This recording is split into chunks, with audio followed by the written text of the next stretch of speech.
വാഴയിലൂടെ ആട്ടം കണ്ടിട്ട് തക്ബീറിന്റെ താളമാണെന്ന് പാടിക്കൊടുക്കുന്ന ഒരു ഉമ്മയുണ്ടെങ്കിൽ ആ കുട്ടി ലോകത്തിന്റെ മനുഷ്യത്വത്തിന്റെ പ്രചാരകനാവും. വാഴയുടെ ആട്ടത്തിനൊരു ഭാഷയുണ്ട്, അറിയാമോ?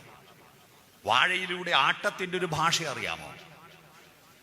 കഴിഞ്ഞ റംസാൻ മാസത്തിന്റെ അവസാനം ചന്ദ്രക്കല കാണുന്നുണ്ടോ ആകാശത്തുനിന്ന് നോക്കിയിട്ട് ഉമ്മ കുട്ടിയെയും മടിയിൽ വെച്ചിട്ട് ഇരിക്കുമ്പോ ആ കുട്ടി ഉമ്മയോട് ചോദിച്ച, ഉമ്മ ആന്താ വാഴയിൽ ഇങ്ങനെ ആടുന്ന? വാഴയിൽ എങ്ങനെ ആടുന്നു നോക്കിയാട്ടെ, ഇങ്ങനെ ആടുന്നു, പ്രത്യേക താളം. നിങ്ങൾ കേട്ടിട്ടുണ്ടോ? വാഴയില ഒരു പ്രത്യേക താളത്തിലാടും. അപ്പൊ ഉമ്മ എന്ത് പറയൂ? ആടുന്ന ആടിക്കോട്ടെ ബലാലെ, എനിക്കെന്താ? അങ്ങനെയല്ല ഉമ്മ പറഞ്ഞത്. ആകാശത്ത് വാളംപുളി കണ്ടോ? വാളംപുളി വളഞ്ഞു നിൽക്കുന്ന പുളിയുടെ ഷേപ്പിലാണ് ചന്ദ്രക്കല ഉണ്ടാകുക.